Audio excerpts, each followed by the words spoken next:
ମୁଁ ରୋଜାଲିନ୍ ବସନ୍ତିଆ ଆପଣମାନଙ୍କୁ ମୋ ୟୁଟ୍ୟୁବ୍ ଚ୍ୟାନେଲ୍ ବ୍ୟୁଟି ଟିପ୍ସକୁ ସ୍ୱାଗତ ଜଣାଉଛି।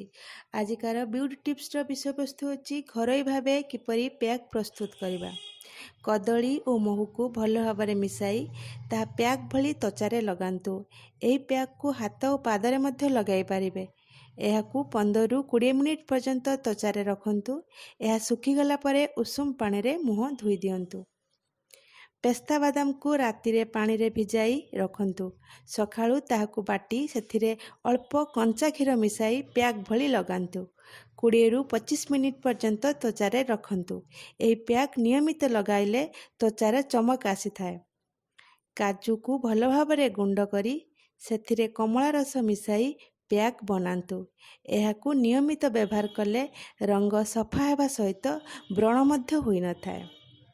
ଟମାଟୋ ଓ ଚିନିକୁ ମିକ୍ସ କରି ତ୍ୱଚାରେ ଲଗାନ୍ତୁ। ଏହା ସ୍କ୍ରବ୍ ଭଳି କାମ କରିଥାଏ। ଏହା ତ୍ୱଚାରେ ମୃତକୋଷିକା ବାହାର କରିବା ସହ କୋମଳ ମଧ୍ୟ କରିଥାଏ। ଅମୃତଭଣ୍ଡା ଓ ଚନ୍ଦନ ପାଉଡରକୁ ମିଶାଇ ଏହାର ପ୍ୟାକ୍ ପ୍ରସ୍ତୁତ କରନ୍ତୁ ଓ ତ୍ୱଚାରେ ଲଗାନ୍ତୁ। 25ରୁ 30 ମିନିଟ୍ ପର୍ଯ୍ୟନ୍ତ ରଖନ୍ତୁ, ତାପରେ ଧୋଇ ଦିଅନ୍ତୁ। ଏହା ତ୍ୱଚାକୁ କୋମଳ କରିଥାଏ।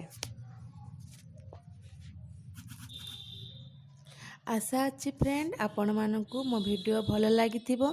ଯଦି ଆପଣମାନଙ୍କୁ ଭିଡ଼ିଓ ପସନ୍ଦ ଆସିଲା ତାହେଲେ ଭିଡ଼ିଓକୁ ଲାଇକ୍, ସେୟାର, କମେଣ୍ଟ କରିବେ। ମୋ ଚ୍ୟାନେଲକୁ ସବସ୍କ୍ରାଇବ୍ କରିବେ। ବେଲ୍ ଆଇକନ୍କୁ ଦବାଇ ଦେବେ, କାରଣ ମୁଁ ଯେଉଁ ନୂଆ ଭିଡ଼ିଓ ଅପଲୋଡ଼ କରୁଛି ତାହାର ନୋଟିଫିକେସନ୍ ଆପଣଙ୍କ ପାଖରେ ପହଞ୍ଚି ପାରିବ। ଧନ୍ୟବାଦ।